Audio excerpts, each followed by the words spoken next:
Hoy vamos a hablar una palabra que le pusimos la confianza que tenemos en Él, la confianza que tenemos en Jesús, basados en 1 de Juan capítulo 5 y vamos a leer del versículo 10 en adelante.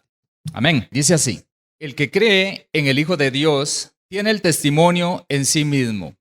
El que no cree a Dios le ha hecho mentiroso, porque no ha creído en el testimonio que Dios ha dado acerca de su Hijo. Y este es el testimonio, que Dios nos ha dado vida eterna y esta vida está en su Hijo. El que tiene al Hijo tiene la vida. El que no tiene al Hijo de Dios no tiene la vida.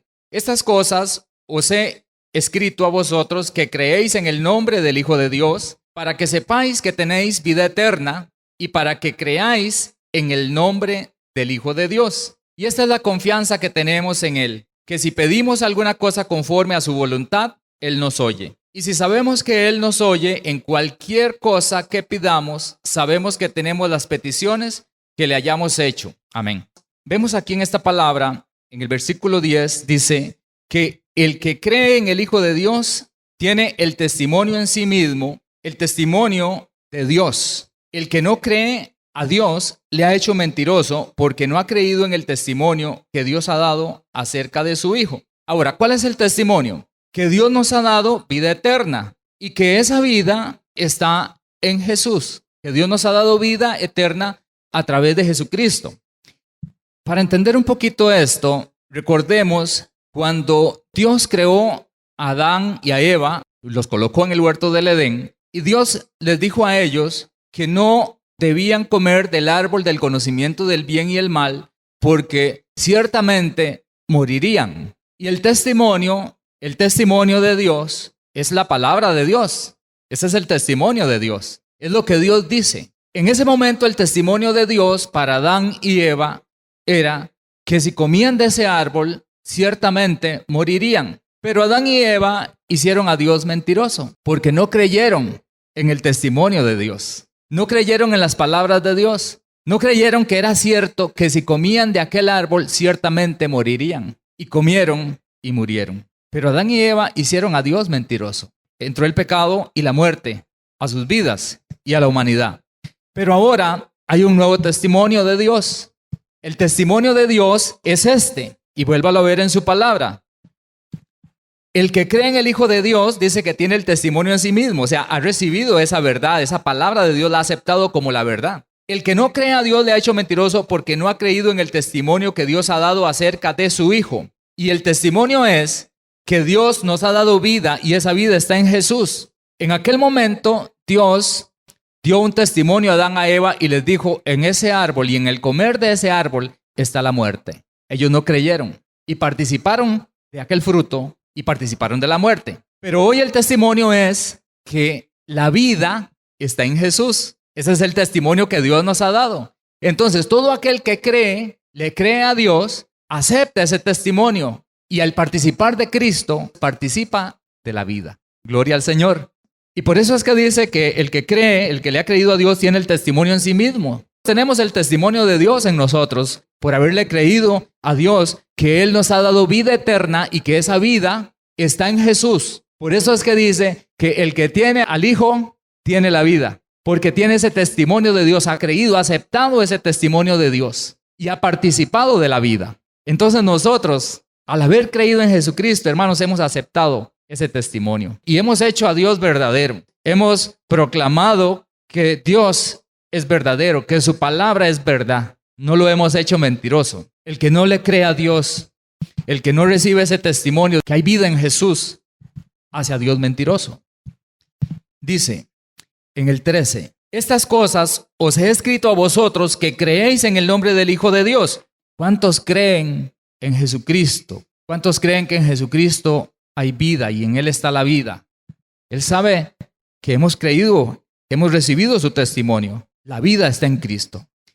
Entonces dice: estas cosas os he escrito a vosotros que creéis, a nosotros, a los que creemos en el nombre del Hijo de Dios, para que sepamos, dice Juan, que tenemos vida eterna en Él. Por haber recibido el testimonio de Dios, por haber creído en Jesucristo, hermanos, tenemos vida eterna. Y Juan está confirmándonos esa preciosa verdad, que en Él tenemos vida. y vida eterna, hermano. Y luego dice, y para que creáis en el nombre del Hijo de Dios, y aquí Juan lo que está queriendo decir es, para que permanezcamos creyendo. Hemos creído, pero el Señor quiere, y el Espíritu Santo quiere, y es su deseo, que sigamos creyendo, que permanezcamos creyendo, porque ya habíamos creído, dice Juan, es para los que habíamos creído, pero nos habla para que sigamos creyendo, porque hay que guardar esa fe, permanecer en esa fe, atesorar esa fe, que la vida está en Jesucristo. En Él está la vida, en Él hay vida eterna, hermanos. Por eso es que seguimos perseverando, por eso seguimos adelante. Como decía aquella canción, contra viento y marea, cruzaremos el mar a través de la fe. Ahora, conociendo que Dios es bueno y Dios es misericordioso, nosotros debemos desarrollar confianza en Él. Por eso la palabra de hoy le pusimos la confianza que tenemos en Él. ¿Cuántos tienen confianza en Dios? Vean estas cosas que hemos estado compartiendo. Sin embargo, les pregunto, ¿cuántos tenemos verdadera confianza en Dios? Verdadera confianza en Dios. Y tenemos que examinarnos. Y yo creo que no deberíamos ni responder muy rápido. No apresurarnos a responder. ¿Hasta dónde? Sí, tenemos confianza en Dios. Ahora, ¿hasta dónde hemos desarrollado esa confianza en Dios? Necesitamos desarrollar confianza en Dios. La confianza que tenemos en Él. Y de eso se trata lo que estamos hablando. El tema que estamos tratando. Dice en el versículo 14. Y esa es la confianza que tenemos en Él. Que si pedimos alguna cosa conforme a su voluntad, Él nos oye.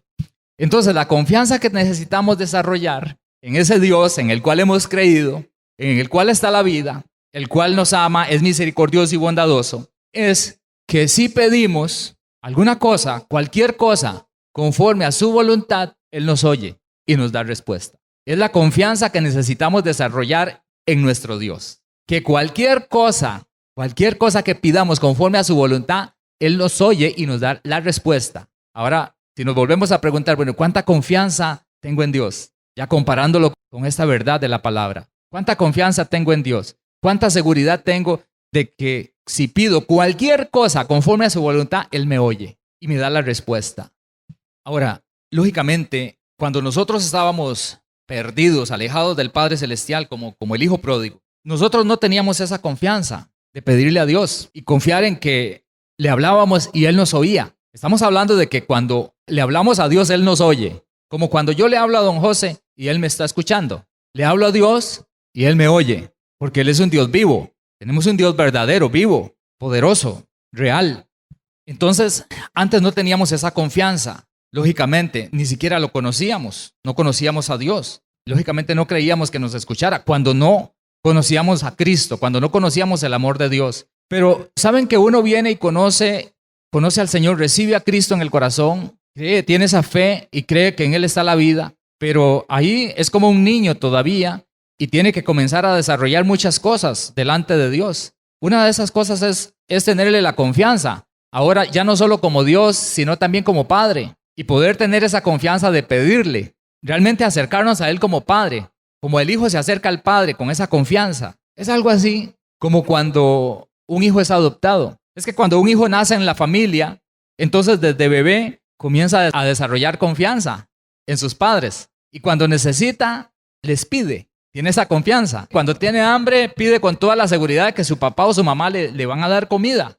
Pero cuando un hijo es adoptado a los 12 años y llega a una familia que lo adopta y ahora el varón le dice, yo soy ahora su papá, y la mujer le dice, yo soy su mamá. Pero ese niño tiene que comenzar a desarrollar confianza. Y cuando necesita algo, imagínese estar ahí en esos zapatos. Cuando ese niño necesita algo de esos padres, al principio va a ser un poco difícil pedir, porque no tiene la confianza.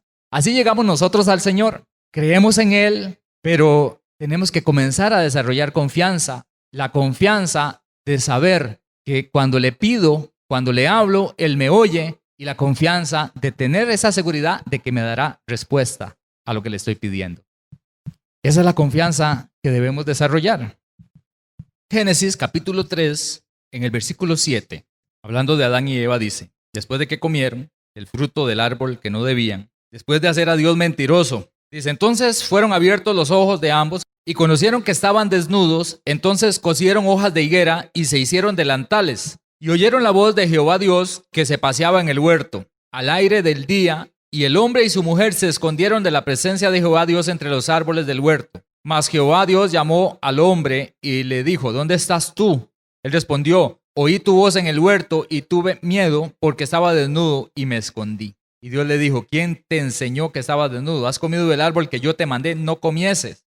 ¿Cómo Adán y Eva perdieron la confianza en Dios? Hermanos, antes de que Adán y Eva pecaran, uno puede imaginarse ahí en la palabra cómo Dios venía en cualquier momento, en la tarde, en cualquier momento, y conversaba con Adán y Eva. Y ellos tenían esa confianza de hablar con Dios, decirle cualquier cosa, pedirle cualquier cosa. Pero después de que pecaron, ya no tenían confianza. Y perdieron la confianza a tal punto que más bien cuando escucharon la voz de Dios, tuvieron miedo y se escondieron. Notemos aquí la diferencia entre lo que es tener confianza y no tenerla. La voluntad de Dios es que nosotros tengamos confianza en Él, que vivamos confiados en Él y que tengamos una gran confianza, que cada día esa confianza crezca de tal manera que cualquier cosa que necesitamos como hijos de Él, vayamos a Él y le pidamos con esa gran confianza y con la seguridad de que Él nos va a dar una respuesta, de que cualquier cosa que le pidamos, ya la tenemos. Esa es la confianza que debemos tener en Él. Ahora, si vuelvo a preguntarles, ¿en qué nivel está su confianza delante de Dios? Y ahí nos preguntamos y decimos, bueno, necesito crecer en mi confianza delante de Dios. Lógicamente, el pecado destruyó la confianza en Dios y de ahí en adelante la humanidad quedó sin esa confianza y nosotros vivimos de esa manera, sin confianza en Dios. Pero cuando venimos a Cristo, la voluntad de Dios es que recuperemos esa confianza. Cada día más y más que confiemos en Él. Vamos a ver 3 aspectos para desarrollar esa confianza de pedirle a Dios y de tener esa seguridad de recibir de Él. Y el primero, vamos a ir a San Juan capítulo 15, en el versículo 7. Hay una cosa que es importante entender respecto a lo que es el pedir a Dios. Dice que si pedimos alguna cosa conforme a su voluntad, Él nos oye. Nosotros siempre debemos pedir a Dios conforme a su voluntad. Nosotros debemos examinar los motivos de nuestra petición. ¿Cuáles son los motivos de nuestra petición? Porque pudiera ser que hayan motivos carnales y esos no van a funcionar delante de Dios. Dice Santiago, pedís y no recibís porque pedís mal, para gastar en vuestros deleites y en vuestros placeres. El pedir de un hijo de Dios debe conllevar la idea de dar fruto para Dios. O sea, que todo lo que le pedimos a Dios y todo lo que Dios nos dé, nos ayude a llevar fruto para Dios. Amén. Que nos ayude a glorificarlo a Él. Y es parte de lo que vamos a ver. El primer aspecto para desarrollar esa confianza de pedirle a Dios y de recibir es que necesitamos comprender que pedir a Dios no es algo malo, sino más bien al contrario. Pedirle a Dios es algo bueno y necesario para que el Padre sea glorificado. Juan 15, 7 dice así: si permanecéis en mí y mis palabras permanecen en vosotros, pedid todo lo que queréis y os será hecho. En esto es glorificado mi Padre, en que llevéis mucho fruto y seáis así mis discípulos. Interesantemente, aquí Jesús está diciendo que Él es la vid. En el versículo 5 dice que Él es la vid y que nosotros somos los pámpanos. El que permanece en Cristo, Cristo en Él, este dice que lleva mucho fruto porque separados de Cristo no podemos hacer nada. El pámpano depende de la vid, de la planta. El pámpano, sabemos todos que el pámpano es esa ramita tierna donde se da el fruto, la parte final del árbol, donde después ahí sale el fruto. Nosotros, al estar en Cristo, si permanecemos en Él, hay un propósito para nuestra vida y el propósito es que como pámpanos demos fruto. ¿Qué le puede pedir el pámpano? ¿Qué es lo que le puede interesar o le debería de interesar al pámpano? Obtener de la planta, de la vid. ¿Y para qué? ¿Qué pediría un pámpano? Pongámonos como pámpanos, como la ramita donde se produce el fruto. ¿Cuál es el propósito del pámpano? Dar mucho fruto. Entonces, todo lo que pide a la planta, a la vid, ¿para qué es? Para llevar mucho fruto. Así somos nosotros delante de Dios. Entonces, las peticiones nuestras siempre tienen que ser con el propósito de dar fruto para Dios. todo lo que sea que necesitemos debe ir en esa dirección. Es para glorificar al Padre. Por eso es que está relacionado, porque uno dice, parece como que el Señor cambió de tema en un momento dado. Dice, si permanecéis en mí y mis palabras permanecen en vosotros, pedid todo lo que queréis y os será hecho. En esto es glorificado mi Padre, en que llevéis mucho fruto y seáis así mis discípulos. No fue que el Señor cambió de tema, no fue que se le cruzaron los cables, no. Es que la idea de el pedir y recibir todo lo que pidamos, pedid todo lo que queréis y os será hecho, es para que glorifiquemos al Padre a través de lo que Él nos da, a través de lo que Él hace en nuestra vida. Y aquí no estamos hablando únicamente de pedir cosas materiales, porque casi siempre pensamos en pedir y pensamos en pedir cosas materiales. Desarrollar una confianza para pedirle a Dios. Pero ¿qué es? ¿Qué necesita usted? ¿Qué es lo más importante que usted necesita? Piense un momento. ¿Cuáles son las cosas importantes que usted realmente necesita? La vida eterna la tenemos en Cristo, pero estando aquí ya teniendo vida eterna, porque esta palabra es para los que hemos creído en el Hijo de Dios y para que sepamos que ya tenemos vida eterna en Él. Ya la tenemos, ya somos pámpanos. Pero ahora, ¿qué necesitamos? ¿De qué se trata su vida y la mía? ¿Cuál es el propósito? Pensemos. A veces vivimos en vanidad pensando que lo que necesitamos son puras cosas materiales y por eso, como decía Santiago, algunos pedían y no recibían porque pedían mal, porque su motivación para pedirle a Dios era errónea, para gastar en sus placeres y en sus deleites. Pero como pámpano de Dios, como pámpano en Cristo, recordemos, por ejemplo, el caso de Salomón. Salomón era rey de Israel, fue establecido como rey de Israel. Y cuando en un momento dado Dios le dijo, pídeme lo que quieras, lo que sea, podía pedir riquezas, podía pedir lo que quisiera. Pero Salomón pidió sabiduría. Él pidió sabiduría para guiar al pueblo porque él era muy joven, él era muy joven, un muchachito. Interesantemente, era un muchachito y supo pedir. Y lo que pidió fue sabiduría para guiar al pueblo. Y Dios le dio sabiduría. Pero aparte de eso, le añadió un montón de cosas y un montón de riquezas y cosas. Pero él no pidió las riquezas. Hay muchas cosas que Dios quiere darnos y están en Cristo. Hermanos, pero necesitamos subir de nivel en cuanto a nuestra manera de pensar, en cuanto al entendimiento de cuál es el propósito de nuestra vida, de qué se trata nuestra vida, para qué estamos aquí. Entonces, de acuerdo a ese entendimiento, así le vamos a pedir a Dios. Yo sé que, bueno, cuando uno es inmaduro, posiblemente está llegando a Cristo y está pidiéndole a Dios un montón de cosas que tal vez Dios hasta nos concede y nos da respuesta de esas cosas, porque dice, es un niñito, todavía es un niño.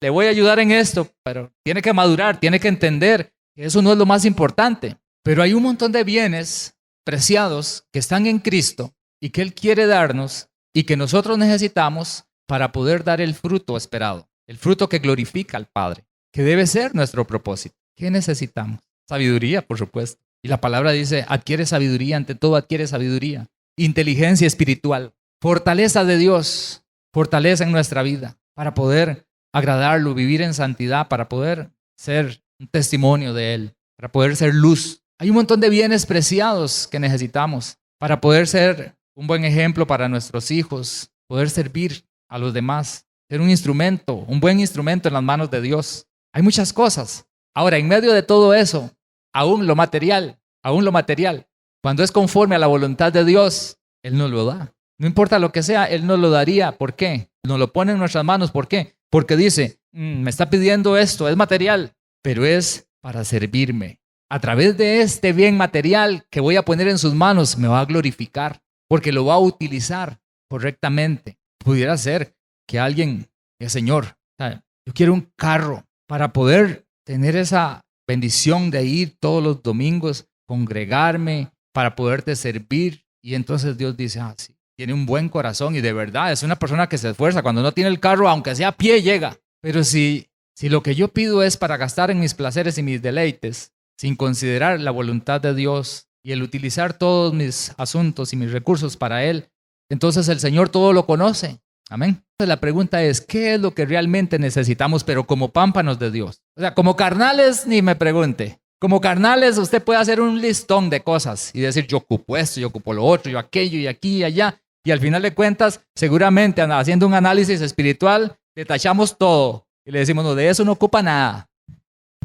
Ok, entonces para desarrollar la confianza de pedirle a Dios y recibir respuesta, lo primero es entender, comprender que es bueno pedir a Dios. ¿Por qué? Porque lo glorifica a Él. Porque cuando nosotros recibimos respuesta de Dios y recibimos aquello que le pedimos al Señor, a través de lo que recibimos lo vamos a glorificar, porque nos va a ayudar a dar un mejor fruto.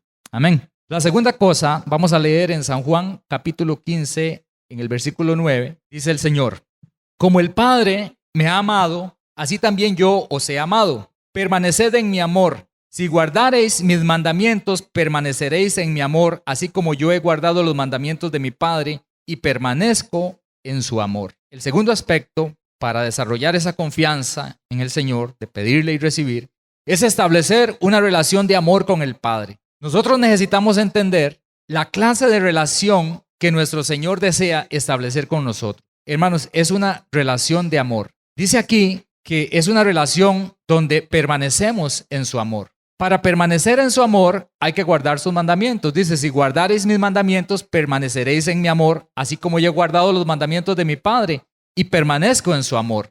Somos hijos de Dios, amén. Y ahora necesitamos, para poder tener confianza con Él, establecer una relación de amor.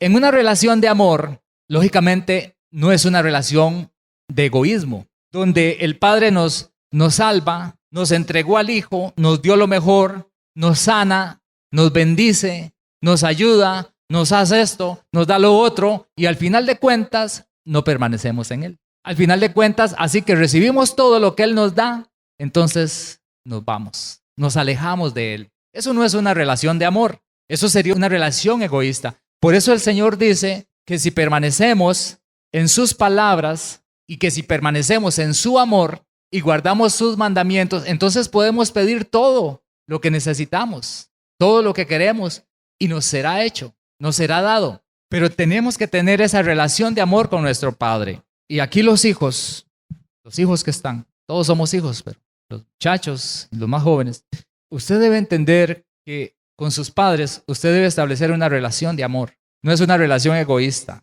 es una relación donde los padres damos todo por ustedes, pero ustedes deben permanecer en ese amor. ¿Saben qué es lo fundamental en una relación de amor hacia los padres?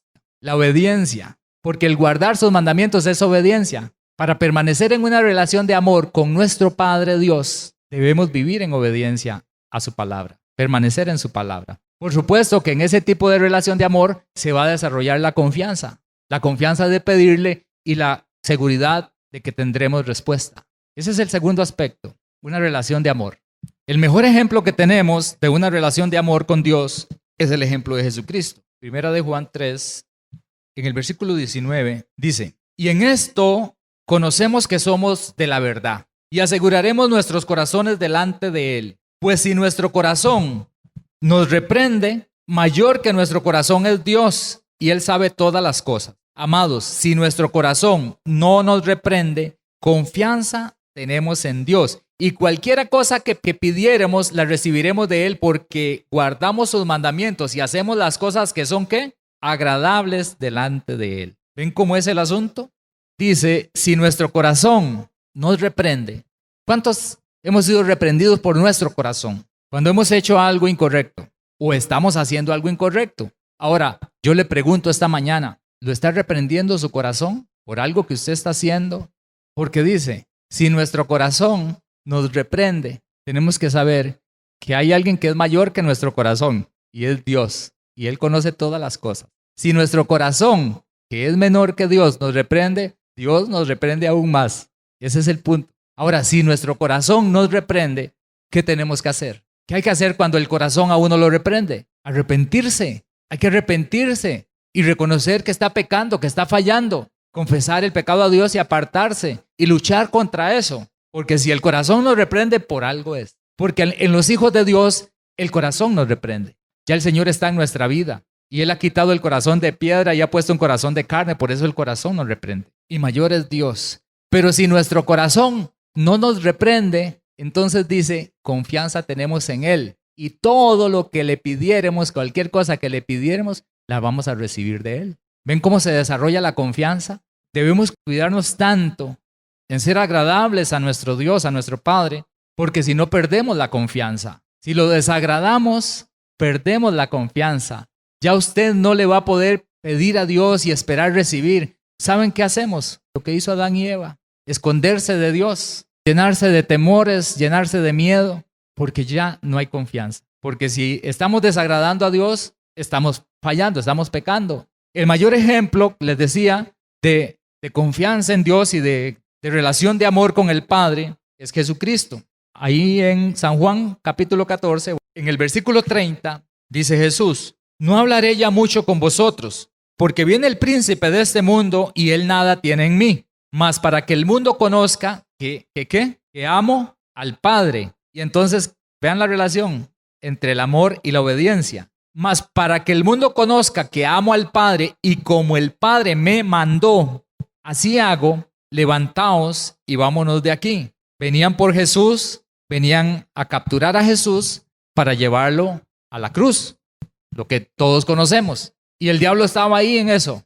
Cuando fueron a capturar a Jesús y en todo el proceso del padecimiento de Cristo, ahí estaba el diablo metido, con sus narices metidas ahí. Y Jesús dice: viene el príncipe de este mundo. ¿Y quién llegó? La gente que el diablo estaba manipulando. Llegaron con palos y llegaron con de todo a capturar a Jesús, pero ahí iba el diablo moviendo esa masa de gente. Viene el príncipe de este mundo y él nada tiene en mí. Él no tiene dominio sobre mí. Si quisiera, sencillamente salgo de aquí y él no tiene poder sobre mi vida, ni puede hacerme nada. Pero, ¿por qué lo hizo? ¿Por qué se levantó y permitió que el diablo tomara el dominio de su cuerpo y le hiciera todo lo que le hizo? Lo dice ahí: para que el mundo conozca que amo al Padre y que así como el Padre me mandó, así hago. Y lo obedeció. Aunque la cruz fuese difícil, y para nosotros, para usted o para mí, en algún momento dado puede ser que la cruz se ponga un poco difícil, porque Jesús dijo: el que quiere ser mi discípulo, tome su cruz y sígame. A veces la cruz puede ser un poco pesada, un poco difícil, pero si es la voluntad de Dios, por agradarlo a Él, para seguir adelante, hacemos su voluntad. El mayor ejemplo que tenemos es a Cristo. ¿Ven lo que es una relación de amor? O sea, una relación de amor a veces conlleva sacrificio. Nuestra relación de amor con el Padre conlleva sacrificio muchas veces. No podemos pensar en un cristianismo light, ¿verdad? O sea, requiere de nosotros, requiere que nosotros pongamos de nuestra parte. Eso es una relación de amor, con tal de agradarlo, con tal de obedecerlo. Y de esa manera vamos desarrollando la confianza de pedirle a Dios. El tercer aspecto es que necesitamos comprender que pedir completa el gozo de Jesús en nosotros. Ahí mismo en San Juan capítulo 15, en el versículo 11, dice así: estas cosas os he hablado para que mi gozo esté en vosotros y vuestro gozo sea cumplido. Capítulo 16, versículo 16. Todavía un poco y no me veréis, y de nuevo un poco y me veréis, porque yo voy al Padre. Entonces se dijeron algunos de sus discípulos unos a otros: ¿qué es esto que nos dice, todavía un poco y no me veréis, y de nuevo un poco y me veréis? Porque yo voy al Padre. Decían pues: ¿qué quiere decir con todavía un poco? No entendemos lo que habla. Jesús conoció que querían preguntarle y les dijo: ¿preguntáis entre vosotros acerca de esto que dije, todavía un poco y no me veréis, y de nuevo un poco y me veréis? De cierto os digo, que vosotros lloraréis y lamentaréis, y el mundo se alegrará. Pero aunque vosotros estéis tristes, vuestra tristeza se convertirá en gozo. Cuando la mujer cuando da a luz tiene dolor, porque ha llegado su hora, pero después que ha dado a luz un niño, ya no se acuerda de la angustia por el gozo de que haya nacido un hombre en el mundo. También vosotros ahora tenéis tristeza, pero os volveré a ver y se gozará vuestro corazón y nadie os quitará vuestro gozo. En aquel día no me preguntaréis nada. De cierto os digo que todo cuanto pidiereis al Padre en mi nombre, os lo dará. Hasta ahora nada habéis pedido en mi nombre. Pedid y recibiréis. ¿Para qué? Para que vuestro gozo sea cumplido o sea completado. Pedir y recibir respuesta de Dios completa el gozo de Jesús en nosotros. Dios quiere que nosotros seamos personas gozosas. La Escritura dice: gozaos en el Señor siempre. Entonces, Dios no quiere que sus hijos estemos deprimidos o tristes. Esa no es su voluntad. Los discípulos estuvieron tristes unos días porque le quitaron a su Señor, porque lo crucificaron. Y ellos todavía no entendían. Les dice Jesús, el mundo se va a alegrar. El mundo hizo fiesta cuando crucificaron a Jesús. Y los discípulos lloraron. Pero cuando Jesucristo resucitó, los discípulos se gozaron y el mundo se entristeció. Y Jesucristo resucitó para que sus discípulos sigamos llenos de gozo. Ahora, si estamos en Cristo, ya tenemos el gozo de la salvación, el gozo del perdón, el gozo de saber que tenemos vida eterna. Pero interesantemente, el Señor está hablando aquí de que aparte de ese gran gozo que ya tenemos y debemos tener y manifestar, hermanos, porque nosotros como hijos de Dios debemos estar gozosos. ¿Cómo no va a estar gozoso alguien que tiene una seguridad de vida eterna? ¿Cómo no va a estar gozoso? Si usted es parte de esta tierra, de este mundo, hermanos, usted va a la patria celestial, a la gloria eterna. Usted va con esa seguridad. A lo mejor uno se pone gozoso con solo que le digan, vean, le vamos a regalar un viajecito ahí a tal lugar. Y usted con solamente pensar que va de paseo para ese lugar ya se pone medio contento, ¿verdad? ¿Cierto? ¿Cierto que eso le alegra el alma?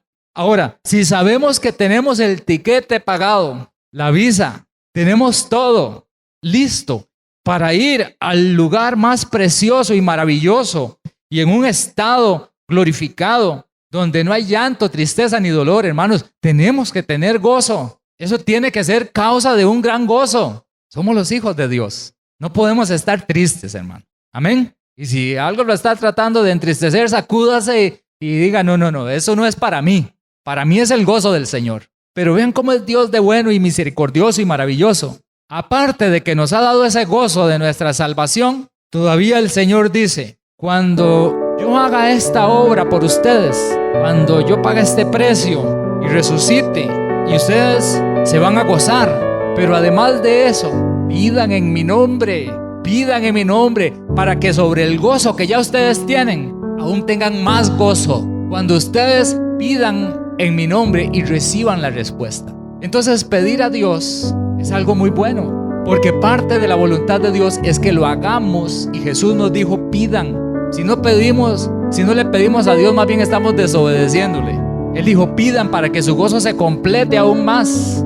Si hay algo que le alegra a uno y le da gozo a uno también, es cuando uno le pide a Dios y Dios le da respuesta. Y no solamente es por la respuesta, porque la respuesta en sí ya produce gozo, pero solo el hecho de saber que uno le pide a Dios y Dios lo escucha y Dios lo oye. ¿Saben lo que es tener el privilegio de que el Dios Todopoderoso me oiga, que me escuche? ¿Quién soy? Tan importante soy, que le hablo al Todopoderoso y me oye y me da respuesta.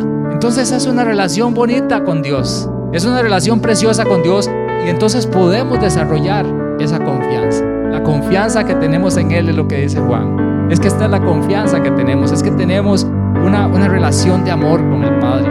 Le pedimos, Él nos escucha, Él nos responde, nos gozamos en Él. Es una bendición. Amén.